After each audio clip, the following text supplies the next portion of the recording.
Bem-vindos, pessoal. Bem-vindos de volta ao programa. Aqui quem fala é o seu anfitrião, Danny Haipon. Como podem ver, estou acompanhado por Pepe Escobar, analista geopolítico e jornalista independente. Pepe, que bom te ver.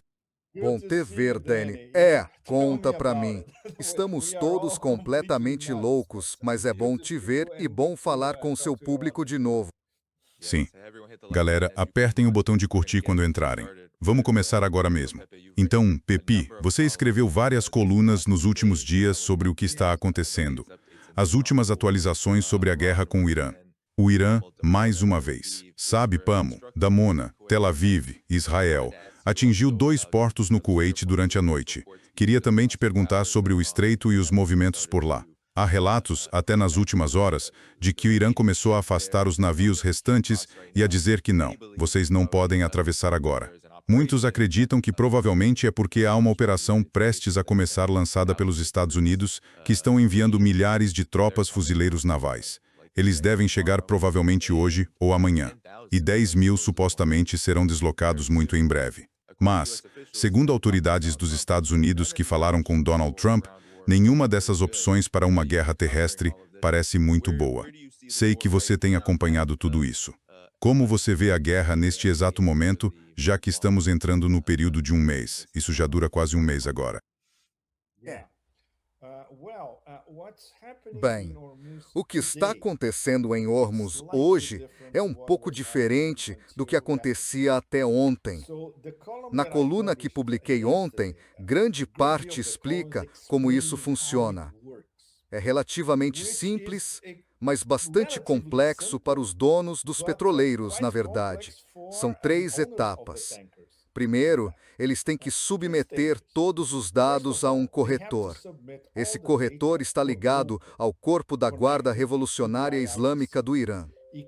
Pode ser um corretor no Irã, em toda a Ásia Ocidental, na Ásia, em países islâmicos, não importa, contanto que esse intermediário esteja ligado ao Corpo da Guarda Revolucionária Islâmica do Irã.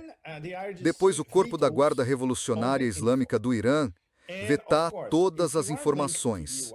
E claro, se você estiver ligado aos interesses dos Estados Unidos, de Israel ou a nações hostis, e a várias esqueça, seu petroleiro não passa. Se não for esse o caso, sem problema. Mas primeiro, você tem que pagar a taxa. E a taxa é de 2 milhões de dólares por petroleiro. Como se paga essa taxa? Bem, eles aceitam dinheiro em espécie, de preferência em espécie, claro, mas também aceitam criptomoedas. Então você paga através da rede blockchain Tron. São 3 segundos para confirmação. Muito rápido. A checagem de identificação é extremamente simples. Você precisa de um recibo. Depois você entrega o recibo ao corretor. Isso é encaminhado novamente ao Corpo da Guarda Revolucionária Islâmica do Irã e você recebe a autorização. Mas quando você recebe a autorização, tem que navegar por um canal marítimo muito específico. Tem 8 quilômetros de largura, no máximo 5 milhas, no máximo, e muito importante. E isso passa a ser importante, dado o que está acontecendo hoje. Ao norte da ilha de Kashi, que é uma ilha bem grande, e depois entre Kashi e Larak, que é uma ilha muito pequena a nordeste de Kashi. Então esse é o corredor marítimo. E sabe o quê? Se houver um desembarque marítimo ao estilo da Normandia, um dos principais candidatos é a ilha de Larak. Mas para chegar a Larak, eles teriam de desembarcar em Kashin, e então de Kashin seguir por mar até Larak. E é por isso que as regras mudaram de ontem para hoje. E, aparentemente, nenhum navio está cruzando agora. Até ontem estava tranquilo. Navios vindo ou indo para a China, Índia, Paquistão, Iraque e Bangladesh estavam todos atravessando. E alguns que tinham conversas entre governos para fechar acordos, por exemplo, Sri Lanka e Tailândia, também estavam atravessando. Hoje, aparentemente, ninguém está atravessando porque esperam que algo aconteça. Mas as regras Essa nova disposição no Estreito de Hormuz vai continuar em vigor e está sendo ratificada por lei pelo parlamento do Irã. São as novas regras do jogo para atravessar o Estreito de Hormuz. Boa.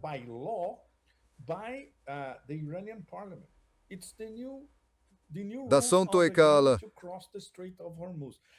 Pode-se dizer que é uma privatização ou estatização do Estreito de Hormuz. Sim, aplica-se. Mas, acima de tudo, eles estão fazendo o que os egípcios fazem no Canal de Suez. Você não atravessa o Canal de Suez de graça. Tem que pagar também. No Estreito de Hormuz, eles nunca obrigaram ninguém a pagar. Agora é diferente. E o Estreito de Hormuz, basicamente, está sob o controle deles. Então, claro, eles têm o direito de cobrar. Você tem que pagar uma taxa. E as pessoas não estão reclamando. Ao contrário, havia pessoas fazendo fila para pagar a taxa e atravessar, desde que você não seja uma das nações hostis. Mas isso nos leva à situação. Hoje é sexta-feira. Existe a possibilidade de que algo aconteça durante o fim de semana. Todo mundo está falando sobre isso, por todo o planeta, de fato. Então, obviamente, a Marinha do Corpo da Guarda Revolucionária Islâmica, que controla, desculpe, não só isso, as águas territoriais por onde os petroleiros navegam, mas também o perímetro mais amplo, que inclui ao sul de Cáchemo, o restante do Golfo Pérsico, a oeste do Estreito de Hormuz, até a ilha de Karg, que fica na parte noroeste de Hormuz, e também a integração entre o Golfo Pérsico, o Estreito de Hormuz e o Mar de Omã à direita, até a costa de Sistan e Baluchistão, e depois até a fronteira entre o Irã e o Paquistão. A Marinha do Corpo da Guarda Revolucionária Islâmica controla tudo isso. Então, obviamente, eles estão em alerta máximo, porque qualquer coisa pode acontecer neste fim de semana. Desculpe. Pode-se, mas Abolfo Pash, Kate Consai na Sateis Histórisu. Não, tudo bem. Está tudo bem. Sim, são ótimos pontos, Pepe. E European Union, estou curioso para saber o que você acha da resposta do Irã a tudo isso, fora mesmo do Estreito de Hormuz, porque, segundo a inteligência dos Estados Unidos, 1/3 supostamente do sistema de mísseis do Irã pode ser considerado destruído, o que contradiz as declarações de Donald Trump de que tudo foi destruído. Mesmo assim, todos os dias vemos o Irã atacando Tel Aviv, atacando Israel e os estados do Golfo todos os dias. Mas, ainda assim, parece que tudo isso está fazendo com que Donald Trump intensifique ainda mais. Os Estados Unidos escalarem ainda mais, agora perseguindo o que parecem ser operações limitadas, e até as próprias pessoas dele estão dizendo isso. Não tem boas perspectivas de alcançar qualquer objetivo. Qual é a sua reação a isso, em termos do estado da guerra? O exército iraniano tirando selfies enquanto lança mísseis. Quero dizer, nas redes sociais os Estados Unidos perderam totalmente a guerra da narrativa. Como você tem visto o panorama geral desta guerra agora, enquanto nos aproximamos, como você disse, do que pode ser, neste fim de semana, ou em breve, uma tentativa de operação terrestre contra o Irã? Sim, dessas O nível de absurdo, o teatro do absurdo em torno de tudo isso vai além de qualquer peça absurdista. Sabe, apareceu na minha caixa de entrada há uns 5 minutos antes da gente começar a conversa. Donald Trump está entediado com a guerra no Irã e quer que ela acabe para seguir em frente. Você acredita nessa merda? Um suposto funcionário do governo dos Estados Unidos sabe, falando com a grande mídia americana. É absolutamente inacreditável. Já era inacreditável quando ele descreveu isso como uma excursão. E agora ele está entediado com a excursão e quer seguir em frente. Que é isso? Isto é, precisamos de um dia inteiro para começar a refletir sobre isso e bolar uma resposta meia-boca. E considerando o que aconteceu desde o início desta semana, que já foi uma montanha-russa. Você se lembra do primeiro ultimato que deveria expirar na segunda-feira. E então, obviamente, não expirou, porque ele adiou por mais 5 dias. E todo mundo acha, claro, que como os mercados fecham na sexta-feira, vai acontecer algo durante o fim de semana. É onde estamos agora. Mas ainda não sabemos se é esse o caso. E as negociações. A história das negociações é uma das partes mais absurdas desse teatro. Do grande teatro do absurdo. Soube-se por diplomatas omanis que eles traduziram do farsi para um inglês pidgin as propostas iranianas destinadas a Hekel e Jekyll. Sim, estou chamando-os de Hekel e Jekyll, não de Tweedledum e Tweedledee, com Kof Kushner. Então, todos da minha geração sabem quem são Hekel e Jekyll, certo? Certo. Os mais jovens procurem na internet, vão encontrar quem são Hekel e Jekyll. Certo. Então Hekel e Jekyll nem conseguem entender o inglês pidgin, traduzido pelos diplomatas omanis, que são muito competentes, aliás. Então eles não entenderam o que o Irã estava oferecendo realmente, que era bastante generoso quanto ao enriquecimento iraniano, tetos, etc. Isso foi no começo disso. E quando os iranianos souberam disso, disseram, não vamos mais conversar com esses idiotas. A narrativa então mudou e disse, a Casa Branca vai enviar J.D. Vance para conversar com Galibaf e Islamabad. Isso seria hoje, na verdade, sexta-feira. Por que tudo isso não aconteceu? Primeiro, porque os iranianos então enviaram por meio dos diplomatas de sempre, os omanis. Mas também os paquistaneses, que começaram a se apresentar como mediadores. Surgiu um trio de mediadores nos últimos dias: Turquia, Egito e Paquistão. Mas os paquistaneses se posicionaram dizendo, nós somos os mediadores principais, e se houver mediação será em Islamabad. Então todo mundo achou, certo, vai ser no Paquistão. E ao mesmo tempo os paquistaneses traíram o Irã, porque, sabe o que Trump disse esta semana? Que ele recebeu do Irã um presente de 8 petroleiros carregados de petróleo. Adivinha sob que bandeira eles navegavam? Paquistão. Então isso significa que eles nunca foram ao Paquistão. Foi, na verdade, um... E quando cruzaram o Estreito de Hormuz, porque os iranianos acreditavam tratar-se de uma nação muçulmana amiga, os americanos apareceram e tomaram conta de tudo.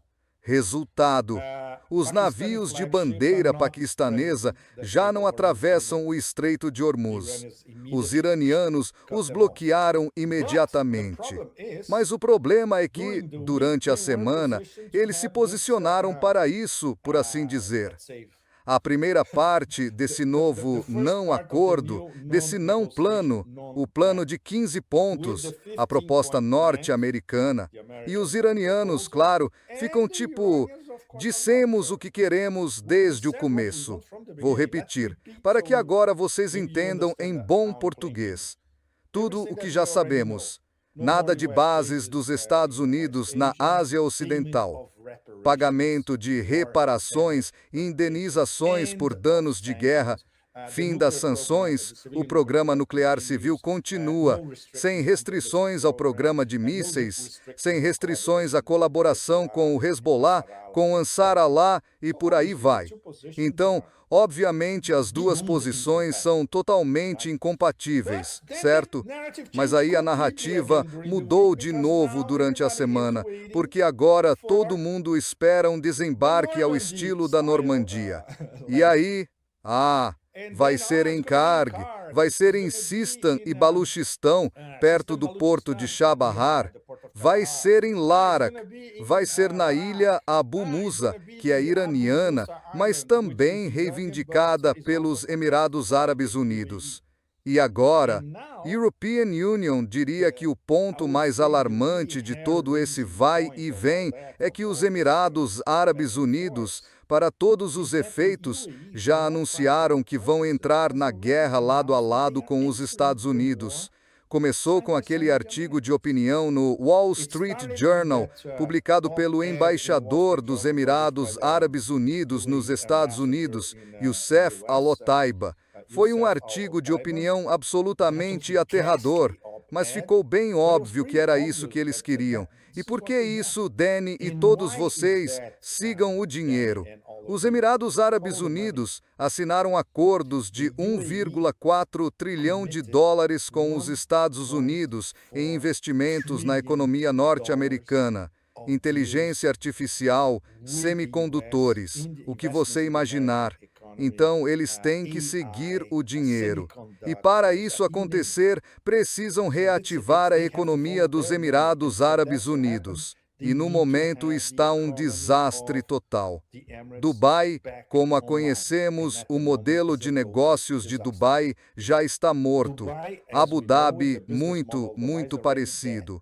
O porto de Jebel Ali está paralisado. E Jebel Ali é um dos portos-chave, European Union diria, do mini-império de portos dos Emirados Árabes Unidos. Eles têm acordos portuários por toda parte. Haifa, não, desculpem, na Síria. Qual é o nome daquele porto? Agora me foge. Minha cabeça está girando demais. Exatamente. O porto onde estão os russos. Há também uma base naval russa na Síria. Ai, meu Deus. Tenho certeza de que todos vocês que estão vendo sabem onde fica. Agora deu um branco. Parso. E também em Aqaba, na Jordânia, que é o único porto de carga da Jordânia. Os Emirados Árabes Unidos também estão lá. Acho que era Tartus. Desculpem, pessoal. Sim, Tartus. O que acontece é que eles precisam manter seu império de portos, especialmente esses três, porque são portos-chave para os corredores marítimos entre a Ásia e a Europa. Então tudo gira em torno dos portos e do dinheiro deles, e do fato de estarem sendo deixados de lado, sobretudo pelos sauditas. Os sauditas têm outros planos sobre o transporte de cargas entre a Europa e a Ásia, passando pelo Golfo Pérsico. Então eles estão desesperados e precisam, claro, e isso está no artigo de opinião e nas declarações de autoridades dos Emirados Árabes Unidos, dizer que é preciso conter a ameaça iraniana. É totalmente isso. Eles estão perdendo dinheiro e o modelo de negócios deles está desmoronando na frente deles. Então, se fizerem isso, a resposta iraniana fascinante já está pronta, porque eles publicaram uma lista de 5 mega-alvos que serão atingidos se os Emirados Árabes Unidos entrarem na guerra. Então, a situação está ainda mais complicada do que no meio da semana. Temos a traição do Paquistão, o posicionamento do Paquistão como mediador, que desmoronou completamente. E temos a economia dos Emirados Árabes Unidos colapsando ao mesmo tempo. Mas agora a solução deles é: vamos entrar na guerra. Então fica cada vez pior. European Union defini, no começo da semana, como a máquina infernal de escalada. E essa máquina infernal de escalada piora dia a dia. Não temos ideia do que pode acontecer neste fim de semana, mas algo vai ocorrer nos próximos dias que será catastrófico, seja lá o que for. Se for um desembarque tipo a Normandia, em miniatura, se for, como diz o secretário das Guerras Eternas, uma mega campanha de bombardeio para desferir o golpe final contra o Irã já derrotado, como nós, obviamente, mal conseguimos acompanhar, porque a velocidade está totalmente fora de controle. O nível de demência está totalmente fora de controle. E claro, há muito poucos atores racionais intervindo. Os russos não estão dizendo nada. Estão apenas observando. Os chineses também estão apenas observando. Os europeus não existem, claro. Já estão enterrados. Então é isso. Continuamos reféns do babuíno enlouquecido da barbárie. O que vem a seguir? Os com... Pois o que é chocante, Pep, é que os cenários não só admitem que não há desfechos realmente bons, como todo o panorama parece contradizer as próprias ações que estão sendo tomadas, seja os Emirados Árabes Unidos e a Arábia Saudita querendo se envolver mais profundamente na guerra, seja o Trump nos Estados Unidos, querendo conduzir algum tipo de operação terrestre, não condiz com a realidade, que é que até funcionários dos Estados Unidos e o New York Times admitem a postura dos Estados Unidos. A própria presença na região tem sido quase totalmente destruída. Isso foi admitido pelo New York Times. Israel diz que seu exército está à beira do colapso muito em breve. Se tiverem de continuar a combater o Hezbollah, que está dando uma surra neles, penso que já são algo como 80 tanques, um número ridículo. Quase 100 Merkavas, quase 100, 24 a 40 horas, número simples. Então eles estão lidando com isso. Realizar Shimona sob fogo de mísseis do Hezbollah e do Irã. Dizem que o chefe do Estado Gamaior afirma que as forças israelenses podem colapsar a qualquer momento se esta guerra continuar. Portanto, a situação não parece boa. E Trump disse que não está desesperado. Ele disse isso à imprensa. Ele não está desesperado. Ele simplesmente não se importa, o que é uma declaração chocante de se ouvir quando a realidade não parece boa para os Estados Unidos, Israel e os agressores, as partes hostis, como estão sendo chamadas, no Estreito de Hormuz. Então, por que seguir nessa direção? Parece uma situação em colapso que só piora a partir daqui se essas medidas forem tomadas. Mas talvez a European Union esteja errado. Pepe, o que você... Não, não. Na verdade, qualquer coisa que ele fizer daqui para frente vai piorar a situação. E a única coisa que ele talvez não faça, e que, aliás, ele poderia fazer, é declarar vitória amanhã. Afinal, ele já está entediado da guerra. Por que não declarar vitória? Afinal, European Union destruir tudo. Pronto, acabou. European Union, declaro vitória e vou embora. Isso vai mudar o cassino fora de controle que ele instalou na economia global, não só no Golfo Pérsico. Não. O Irã vai continuar a fazer o que está fazendo. Eles vão continuar a devastar aquilo que ainda não foi devastado em termos dos interesses dos Estados Unidos em toda parte. As bases estão praticamente todas destruídas. Aparentemente, mais de 90% de tudo nessas bases já foi destruído. Mas há outros interesses dos Estados Unidos em torno do Golfo Pérsico, e isso inclui, por exemplo, centros de dados. E é aí que os Emirados Árabes Unidos entram novamente em cena. E, claro, se os Emirados Árabes Unidos decidirem entrar na guerra, o Irã terá um segundo fôlego para ir atrás dos Emirados e destruir completamente a economia deles, do mesmo jeito que agora vem destruindo com os novos mísseis. Extremamente precisos e, obviamente, sem a proteção do Arrow 3, David's Sling, Patriot e toda essa parafernália, eles podem atacar Israel à vontade, do jeito que quiserem, 2 ou 3 vezes por dia. Exatamente como estão fazendo agora. Eles vão continuar fazendo isso porque faz parte, digamos, das 2 prioridades principais. Infligir danos graves a Israel, possivelmente irreversíveis, e destruir todas as bases militares dos Estados Unidos na Ásia Ocidental para que não possam ser reconstruídas e eles não voltem. Todo o resto está interligado. Do que está interligado, a parte mais importante é o que já está em vigor no Estreito de Hormuz, digamos, até hoje. A passagem livre para todos os petroleiros que preencherem as 3 condições vai voltar, porque agora isso está sendo formalizado pelo parlamento iraniano. São as novas regras do Estreito de Hormuz. E, claro, é uma excelente fonte de receita petrolífera para as forças da Guarda Revolucionária Islâmica do Irã e para o governo iraniano. Portanto, voltará ao normal. E claro, eles sabem que todos os outros petroleiros encalhados vão pagar os 2 milhões de dólares, o que, considerando a situação, não é muito. Então, o ponto-chave, que é um divisor de águas em termos geoeconômicos e na construção do tão debatido mundo multipolar, temos um sistema alternativo de pagamentos em torno do Petro 1 estabelecido e funcionando no gargalo mais importante do planeta. Esse é o grande fato desse processo. E, obviamente, a Rússia está observando isso. Não diria que o Grupo Brasil, Rússia, Índia, China e África do Sul inteiro esteja de olho, mas talvez alguns membros e parceiros desse grupo estejam prestando atenção. Oparsi talcoprés pucar civis pecera persomare petalado tomazá. E te como te que o parente da citera perfore para te cupito calente a evese e te quita somare petalado.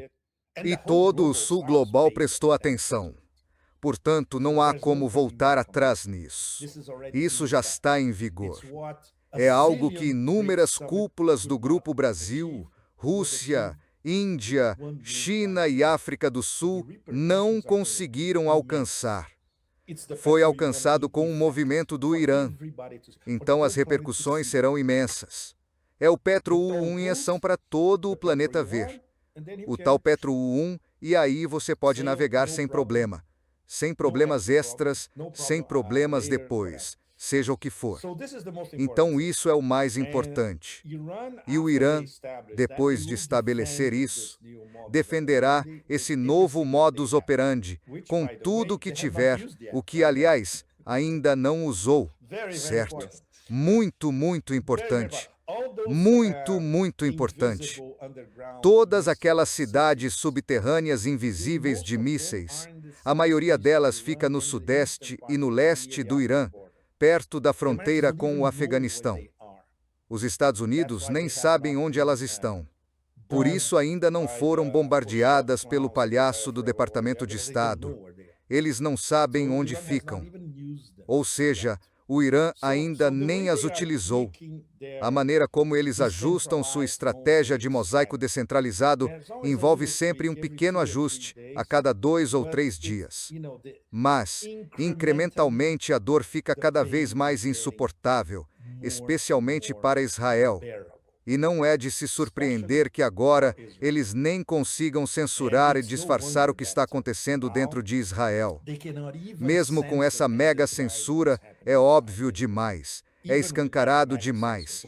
E qualquer pessoa, em qualquer lugar, com um telefone celular pode filmar os mísseis chegando praticamente sem parar. Isso já mudou.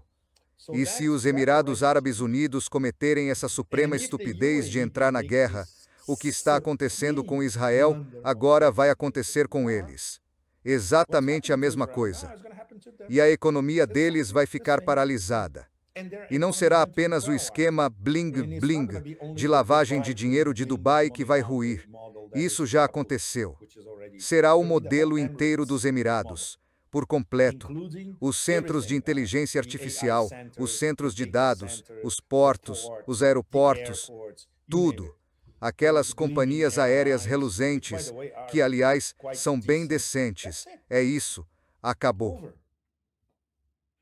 Sim, e o Irã também advertiu, vi reportagens, especialmente na mídia iraniana, que se os Emirados Árabes Unidos, se os países do Golfo se envolverem em qualquer operação terrestre, qualquer ataque ao território iraniano, os Emirados Árabes Unidos e o Bahrein poderiam ser ocupados. Que as forças iranianas estão dispostas a isso, porque acho que o Bahrein foi parte do Irã não faz muito tempo. Era do Irã, antes de 1971, Dani. Da mesma forma, aliás, pouca gente sabe, os Emirados... Foi em 1971 que houve a separação. Os Emirados faziam parte de Omã. E isso é interessante. Isso é algo que European Union coloquei na minha última coluna. Ouvi de estudiosos iraquianos. European Union estava assistindo a um debate com estudiosos iraquianos. Absolutamente fascinante. E os analistas e estudiosos iraquianos são ótimos. Eles têm senso de história. absolutamente impecáveis, muito detalhados. E eles diziam abertamente, claro, o que vai acontecer. O Kuwait vai voltar para nós. Afinal, o Kuwait fazia parte da província de Basra. Então vai voltar para nós. O Bahrein vai voltar ao Irã. Os Emirados provavelmente vão voltar para Omã. A questão é a Arábia Saudita, o que eles vão fazer? Eles poderiam até, a longo prazo, anexar o Catar. Não está fora de questão. O Catar tem sido muito astuto. O Catar e Omã são os dois únicos membros do Conselho de Cooperação do Golfo que oficialmente disseram, olhem, nós condenamos tudo o que está acontecendo. Nós queremos coexistir com o Irã. E nosso território não está sendo usado para atacar o Irã. Movimento muito esperto, porque eles literalmente veem para que lado o vento sopra. Depois o Irã vai tratar de-los favoravelmente, para dizer o mínimo. Especialmente o Catar, por causa do que aconteceu com a Qatar Energy não faz muito tempo. Acho que entenderam na pele o que acontece se mexerem, sobretudo, com a infraestrutura de energia do Irã. Certo, Daniel? Isso é exatamente o que vai acontecer com os Emirados Árabes Unidos, muito pior. Essa lista que agora foi publicada está por toda parte dos 5 alvos, é tudo. Inclui plantas de dessalinização também. Não só usinas de energia. Quanto a Mohammed bin Zayed, como todos sabemos, ele é claramente um bandido, todo mundo sabe disso. Na verdade, é esse bandido que ensinou Mohammed bin Salman a ser ainda mais implacável. É um bandido aconselhando outro. Mohammed bin Salman aparentemente é melhor em lidar com tudo isso. Ele sabe que, se antagonizar o Irã diretamente, as consequências para ele seriam no setor de energia da Arábia Saudita com a ajuda do Iêmen, que está lá observando tudo com seus mísseis, inclusive mísseis hipersônicos próprios. Então ele tem que ser muito cuidadoso, embora todos saibamos que todo o dinheiro deles está em Londres e em Nova York, portanto ele não pode antagonizar os Estados Unidos, por definição. E, claro, Mohammed bin Salman ainda acredita que o corredor Índia e Europa e Oriente Médio vai funcionar, assim como os Emirados Árabes Unidos.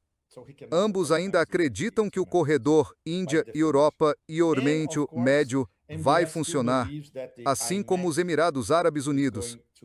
Ambos ainda acreditam que o corredor Índia e Europa e Oriente Médio vai funcionar, assim como os Emirados Árabes Unidos. Ambos ainda acreditam que o corredor Índia e Europa e Oriente Médio vai funcionar. O nome corredor Índia e Europa e Oriente Médio é extremamente enganoso. Trata-se de um corredor para que Israel fique no centro do comércio entre a Europa e a Ásia, neste caso a Índia, com a ajuda dos Emirados Árabes Unidos e da Arábia Saudita. Mas eles vão ter que construir muita infraestrutura, ligando Israel aos Emirados Árabes Unidos e à Arábia Saudita. Nada disso foi construído ainda, então o corredor Índia-Europa-Oriente Médio, no momento, está completamente paralisado. E essa é outra razão para os Emirados Árabes Unidos entrarem na guerra lado a lado com os Estados Unidos. A impressão é que, por enquanto, eles são mestres em se resguardar. Eles não dizem nada de forma explícita.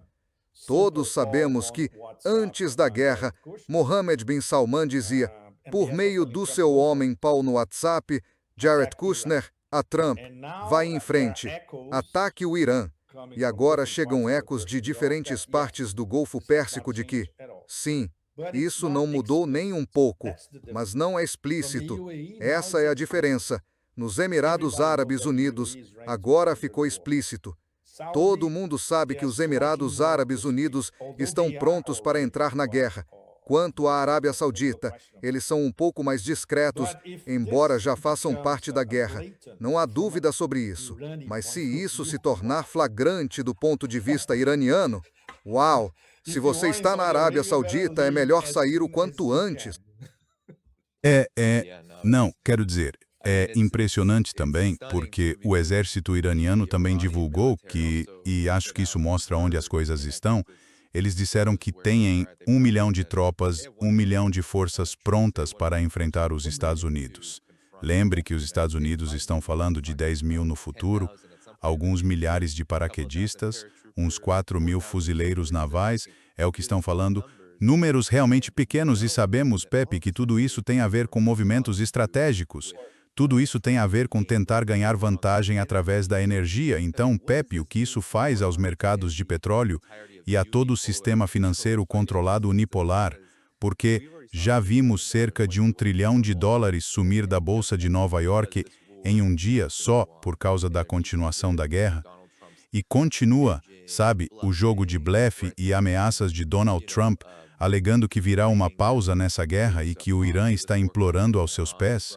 Nada disso parece. Os mercados de petróleo e o sistema financeiro geral, controlado pelos Estados Unidos, estão realmente à beira do desastre, e essas tentativas de manipulá-lo estão ficando cada vez menos eficazes, especialmente considerando que o Irã está tomando medidas muito concretas no âmbito geopolítico. Como você disse, manifestar, como a garotada diz hoje em dia, uma realidade muito contraditória com os objetivos finais dos Estados Unidos. Porque alguns argumentaram que isso é muito bom para o império dos Estados Unidos. E em muitos aspectos, há muitos problemas decorrentes disso. O que você acha de a postura do Irã, mesmo só quanto à sua confiança militar eles estão convidando, dizendo: venham, por favor, cheguem mais perto, estamos prontos. Eles disseram que treinaram todo mundo também. Estamos todos prontos, todo mundo está pronto. Irã, Iraque estão prontos. Iêmen está pronto. Todo mundo, o Hezbollah, claro, está pronto para lutar uma guerra terrestre. O que você acha dessa postura do Irã? Porque European Union, penso que alguns diriam que é propaganda. É difícil acreditar que o Irã esteja blefando aqui, dado o que vimos nos últimos 20 e poucos dias.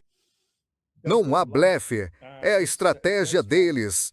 E é uma estratégia incremental, seguindo os mesmos princípios, ajustando o mosaico descentralizado.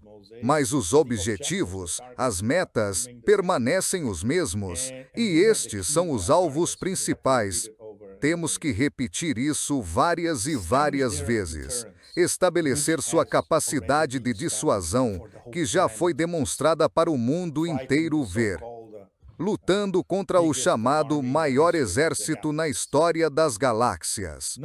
Número 2. Expulsar os Estados Unidos do Golfo Pérsico aos poucos. O primeiro passo, digamos o primeiro segmento, é destruir as bases militares. Isto está praticamente cumprido. E número 3. Estabelecer sua dissuasão em relação a Israel. Isto é algo que ninguém esperava que fosse tão rápido. Fizeram isso em 3 semanas. Israel está em total desordem agora. E a situação só pode piorar dia após dia. Então esses são os objetivos principais. Então, quando você olha para isso, como um mecanismo holístico e orgânico, tudo faz total sentido e eles estão aplicando pressão em todos os pontos que realmente importam. Portanto, se os Emirados Árabes Unidos quiserem entrar na guerra, isso já foi previsto por Teherã sem problema. Se todo o Conselho de Cooperação do Golfo quiser entrar na guerra, eles também anteciparam isso. Se tentarem uma ponte terrestre que leve a uma mini-invasão depois, é a mesma coisa. Isso já foi planejado. É mais complicado em relação aos postos de controle no Estreito de Hormuz. Claro, eles já tinham pensado nisso, mas ninguém podia esperar que implementassem em 3 ou 4 dias, tudo funcionando, e que até hoje funcionasse sem falhas. E todo mundo aceitou, porque, certo, precisamos ir de A a B pelo Estreito de Hormuz. Esse foi um presente do Irã para Trump, não foi? Donald Trump estava falando sobre esse grande... Presente para Trump, exatamente. Pode apostar, pode apostar. Agora vamos ver o outro lado. Vamos olhar para o megalomaníaco narcisista assassino, que agora está entediado com a guerra que ele começou. Por que ele recuou no início da semana? Porque ele estava olhando para o mercado de petróleo, os números, e também para o mercado de títulos.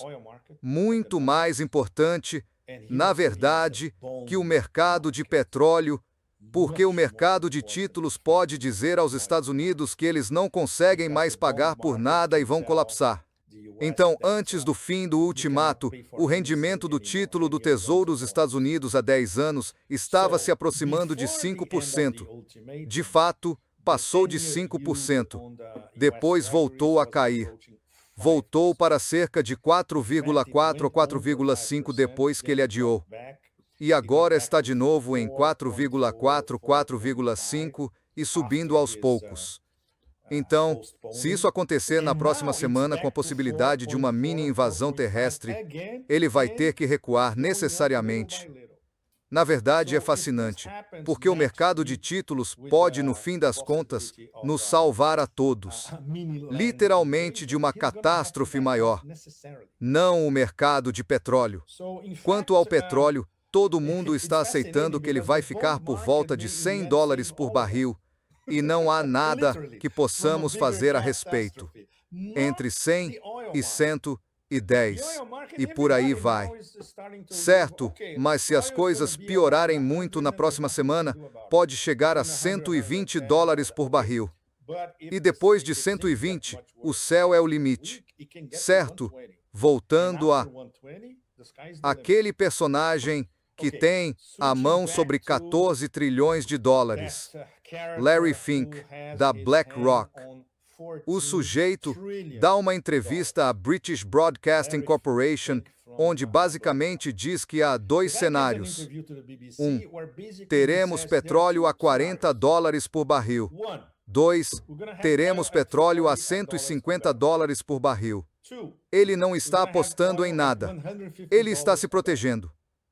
A BlackRock não aposta assim. A BlackRock se protege o tempo todo. Mas pelo menos ele disse em voz alta, se for $150 por barril, isso é uma recessão global. O que ele não disse é que, a $120 por barril, ponto em que estamos à beira, também é uma recessão global. E a recessão global já começou.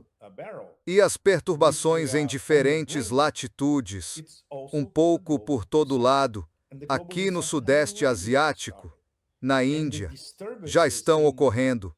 Na Europa, uau! Quando isso explodir, espere para ver. Na Europa, vai acontecer nos próximos meses, mais ou menos, considerando que eles não têm gás. Agora eles não têm gás do Catar e não têm gás da Rússia. Heckel e Jekyll, como podemos chamar aquelas duas idiotas ali? Temos que pensar em algo. Por enquanto é a estoniana com um quociente de inteligência comparável ao de uma minhoca desnorteada e a medusa tóxica. Certo, essas duas são estúpidas o suficiente. Não recuar e tentar arranjar mais gás da Rússia. É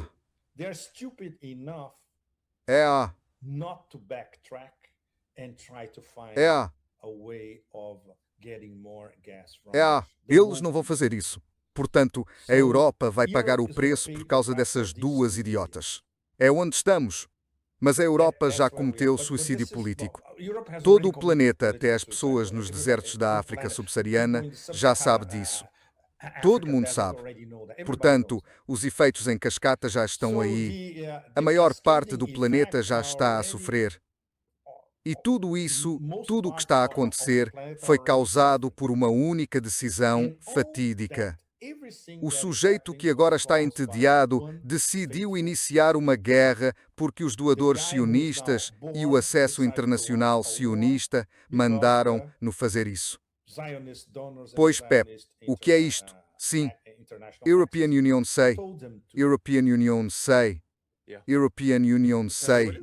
Parece que estamos a ver um sketch do Monty Python, certo, Danny? Mas esta é a realidade diante de todos nós. Com certeza. European Union ia perguntar, Pepe, O que isto revela sobre os limites do poder imperial dos Estados Unidos, sobretudo no plano militar, tendo em conta que a volatilidade do sistema financeiro global, dominado pelos Estados Unidos através do dólar, já oscila para uma crise monumental, como muitos têm observado e como você explicou. Isto parece algo que, ao juntar 2 mais 2, não faz muito sentido. De um lado, os Estados Unidos querem alinhar-se com Israel para destruir o Irã.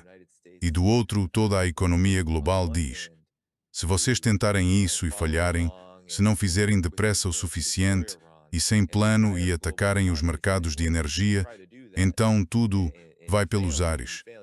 Por isso dá a sensação de que estamos num beco sem saída e que o Irã potencialmente anulou muitos ganhos que, desde 7 de outubro de 2023, muita gente pensava que Israel e os Estados Unidos tinham obtido com, bem, o genocídio e o que aconteceu no Líbano, Síria, tudo isso.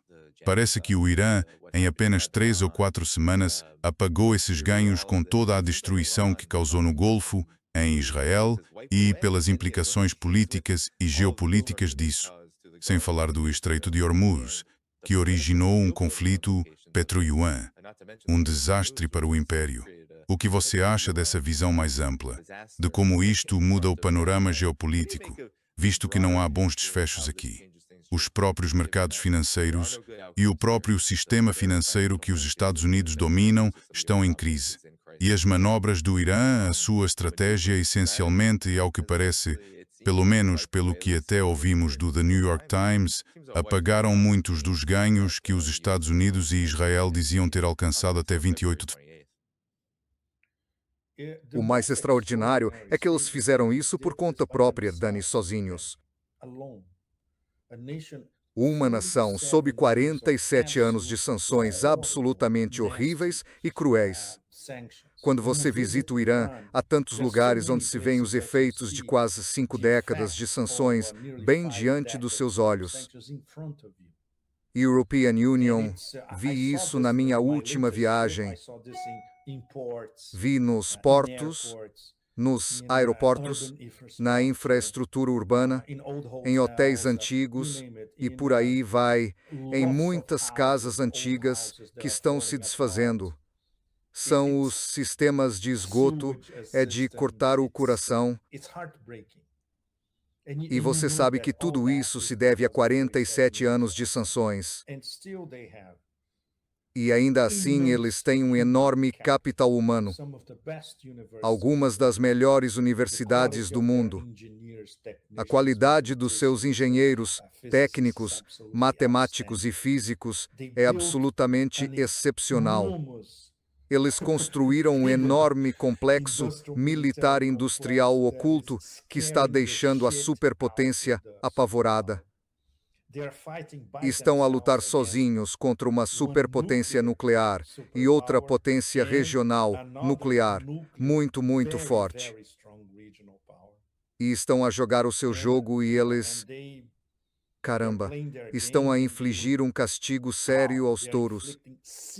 Tudo isso é imensamente impressionante. Não é de estranhar que, ao ver as reações de África, da América Latina, do Sudeste Asiático, da Ásia Central, as pessoas fiquem absolutamente maravilhadas. E mesmo as pessoas que não acompanham política, sabem, têm de confessar publicamente a sua admiração pelo Irã. E entendem que o Irã está a lutar pela maioria absoluta do planeta. Não há dúvida quanto a isso, isto é algo mais amplo. Não quero entrar nos aspectos escatológicos. Acho, e para a maioria das pessoas que se está a olhar para as questões práticas desta guerra. Portanto, a nível prático e frontal, isto é algo que ninguém podia prever que acontecesse até há 3 semanas. Então o planeta fica estupefato com a resistência, pelo facto de estarmos a falar de uma resistência soberana. Uma nação soberana, uma potência regional, perseguida, atacada, bombardeada, o que for. Mas ainda assim resistem e estão virando o jogo contra a agressão. É absolutamente extraordinário. Vai nos levar muito tempo para assimilar isso. Isso ficará para os historiadores do futuro, provavelmente. Mas o ponto de inflexão do século XXI vai ser agora. Todo mundo achava que tinha sido o 11 de setembro. Obviamente, não foi. O 11 de setembro foi o começo do fim do século americano, ou da hegemonia americana. O verdadeiro ponto de inflexão é agora, porque uma potência regional de médio porte está virando o jogo sozinha. Incrível. Ok, você pode fazer isso porque tem 2.500 anos de história. Não mexa com os persas. Se fizer isso, prova que você é mais do que estúpido e que não fez sua lição de casa. E claro, essas pessoas em Washington não sabem o que é fazer lição de casa. J.D.O. Vance disse que os iranianos iam prender culetes com energia nuclear ao peito e morrer como americanos. Sim, isso faz parte da história. Esse cara estudou em Yale. Que porra ele estudou em Yale? É o carrossel do é por isso que estamos em guerra com o Irã. Fica mudando o tempo todo. Mas acho que isso demonstra exatamente o que você disse. Não há nem desejo, nem tentativa de entender o que está acontecendo aqui, Pepe. E European Union, sinto e queria saber sua reação. Agora que chegamos aos últimos 5 ou 10 minutos, a postura da Rússia e da China me parece que, em muitos aspectos, o silêncio relativo deles nessa guerra pode ser porque vem o Irã resistindo e porque já deram ajuda nas áreas que podiam e queriam, e parece que tudo está funcionando e que eles vão ganhar com isso, porque eles, apesar de todo o dano, e claro, é horrível o que acontece com o povo iraniano, o desdobramento que já se desenha parece ser que essas três potências não só permanecem, assim como o Irã, mas haverá uma grande consolidação em direção à Rússia e à China, dado que os Estados Unidos estão destruindo sozinhos a sua reputação. Quer dizer, já sabíamos, European Union e você e quem assiste ao programa, sabíamos que os Estados Unidos não têm interesse além dos interesses das elites, mas agora vemos que o mundo inteiro assistiu. Enquanto os Estados Unidos detonam todo o sistema financeiro global apenas para perseguir objetivos que os sionistas, os oligarcas e, assim por diante, querem alcançar. Isso é enorme. Quais são seus pensamentos sobre a postura da Rússia e da China e como o grupo Rússia, Índia e China, como você chamou, o verdadeiro grupo, se sairá daqui, já que esta guerra provavelmente vai continuar por algum tempo. Mas, eventualmente, os ataques vão cessar e haverá consequências. Bem, a Rússia e a China estão transformando algo numa forma de arte. Nunca interrompa o inimigo quando ele está cometendo um erro grave. E isso explica por que eles estão tão silenciosos. É uma forma de arte. Lindamente. Claro, Vladimir Putin e Xi Jinping conversaram sobre isso. Não há dúvida de que falaram sobre isso. Primeiro, por causa das parcerias estratégicas interligadas em vários níveis. Rússia, Índia e China têm parcerias estratégicas entre si. Isso não inclui um pacto militar. Muito importante. Mas inclui discussões ao nível do Ministério da Defesa, no mais alto nível. E isso inclui o fato de que os russos, claro, jamais esqueceriam um vazamento de Moscou que detalhasse como estão ajudando o Irã. Não vai acontecer. O mesmo vale para a China. Todos sabemos o que a China está fornecendo ao Irã, mas esqueça qualquer admissão específica vinda de Pequim. Eles não precisam. Os resultados estão aí. Sabe, o nível de precisão das miras, o fluxo de informações de inteligência 24 horas por dia, 7 dias por semana, a identificação cristalina dos planos de guerra dos americanos que os russos forneceram aos iranianos antes da guerra. Tudo isso nós sabemos.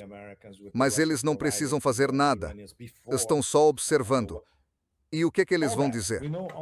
Sabem que, por exemplo, mesmo que tentem agir no Conselho de Segurança da Organização das Nações Unidas, nada vai acontecer, porque a Organização das Nações Unidas já está morta. Que então a Rússia e a China nem se preocuparam com isso. Elas estão olhando para os resultados práticos no campo de batalha. Por exemplo, os iranianos aprenderam muitas lições que os russos aprenderam por conta própria na Ucrânia. Portanto, esse nível de informação foi transferido de Moscou para Teherã, sem dúvida. E, claro, os chineses, no que toca à reorientação de passar do sistema de posicionamento global para o Beidou, por exemplo, foram essenciais. Assim, eles estão integrados às informações chinesas em tempo real. E claro, há também esse ponto, especialmente os russos sabem disso, algo que até o Putin disse publicamente. Os iranianos não pediram nada a nós, o que foi uma forma muito astuta de dizer. Se pedirem, nós forneceremos. Mas eles não pediram. E, de facto, o que pediram começou, a European Union diria, por volta de 2023, 2024 e 2025, nos últimos 3 anos, porque houve sempre missões iranianas a Moscou e também discutiam com o Ministério da Defesa. Então, obviamente, tinham uma lista de coisas do interesse deles e os russos disseram, sem problema.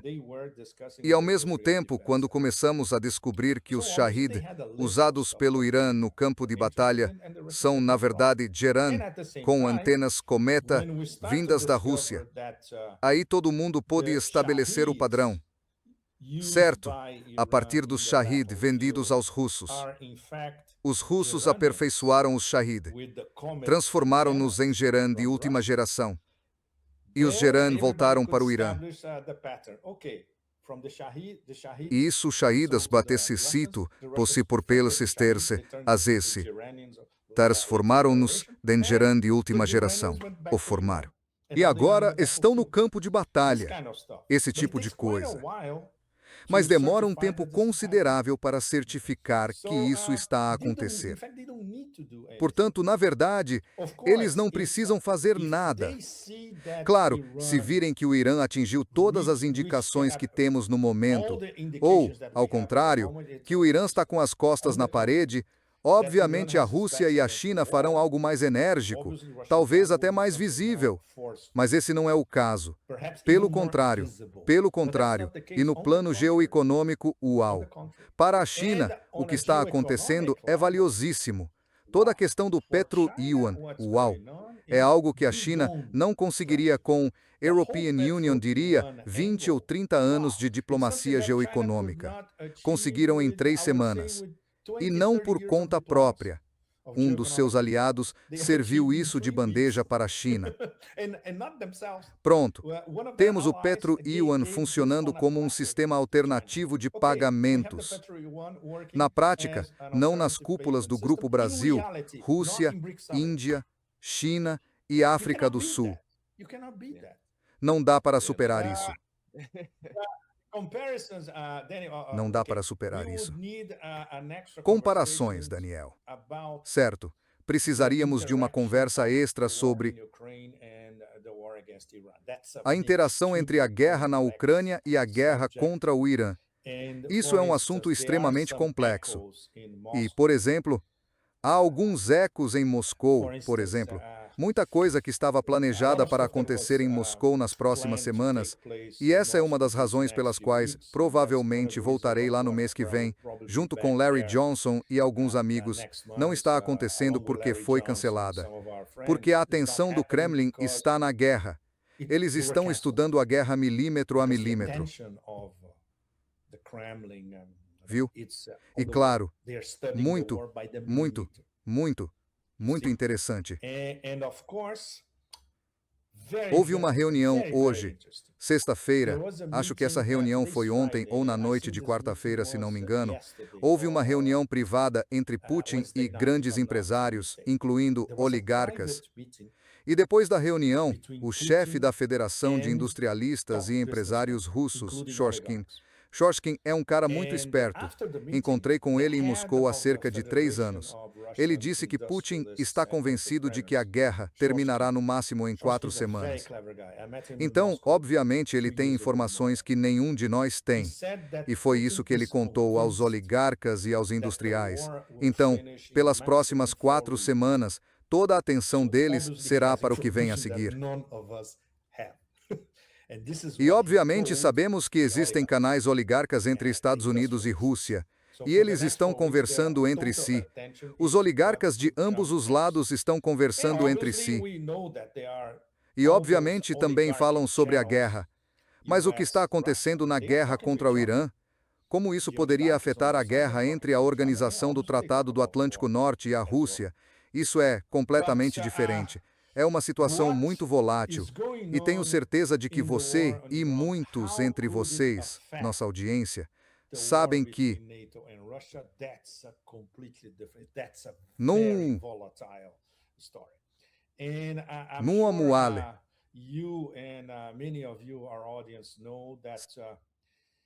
há uma discussão séria em Moscou após aqueles ataques contra Primorsk, Ust-Luga, basicamente contra a infraestrutura energética russa, a infraestrutura de exportação, as exportações de petróleo no Báltico, etc. E muitas pessoas muito bem informadas e bem relacionadas sempre volta e volta para o mesmo ponto. É hora de cortar a cabeça da cobra. Isso já durou tempo demais.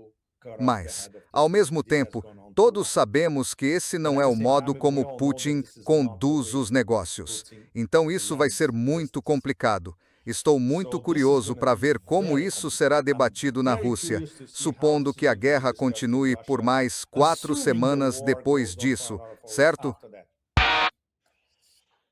Pois é. Teremos de manter contato com você, Pepe. Voltaremos com certeza a este programa conforme as coisas se desenvolverem em todos os fronts. Quero ter certeza de que todos saibam que seu X e seu Telegram estão na descrição do vídeo para quem quiser ver, assim como a sua coluna publicada. Sim, European Union, faço muitas sugestões, recomendações de leitura, links, etc. Então pode ser útil para todos vocês. Isso, pessoal, confiram isso. Curtam o vídeo enquanto assistem, pois isso ajuda a manter a conversa ativa para novos espectadores que ainda não conseguiram ver segundo o algoritmo do YouTube. Também, obrigado a todos que participaram do Bom Papo. Obrigado a todos os moderadores, claro. Estarei de volta amanhã com nosso amigo em comum, Mohamed Morandi, por volta das 2 da tarde no horário do leste dos Estados Unidos. Então fiquem prontos para isso, dia 28 de março. Até a próxima, pessoal. Estamos juntos nessa, se cuidem. E obrigado, Pepe.